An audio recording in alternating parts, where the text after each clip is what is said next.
But how about, Brad, the thing that gets me with the Trey Lance situation? Yeah.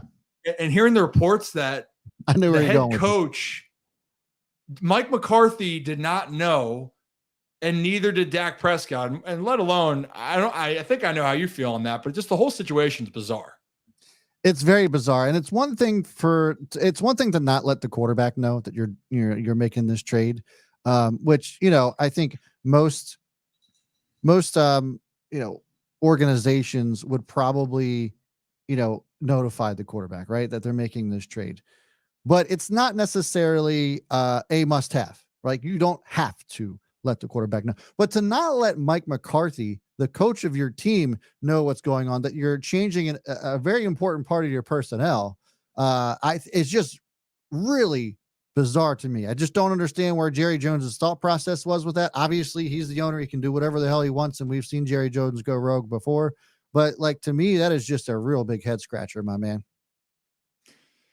Yeah. I mean, what's interesting is that all the time, this is the reality of professional sports, by the way. If you think you're getting the courtesy every time, it doesn't happen. And the perfect example, we're going to go baseball. Harrison Bader found out he was put on waiver by the New York Yankees while he was in the cafeteria. He didn't get told by the team, right? So my point is, you hope that every time it's out of, I don't want to say out of good faith, but it's just out of respect of saying, and not that it means that they think any less of anyone, but isn't it always when you want to hear news and something, you want to hear it from the source first before you hear it from somebody else? It's usually always how it goes. In this case, with Harrison Bader, didn't hear it.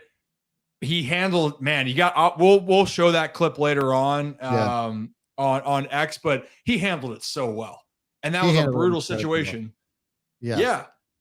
But the thing is, that is the reality of sports. So when you hear this in the NFL, even for your star quarterback, he's not hearing. Again, I'm with you. It's not their right. They don't have to.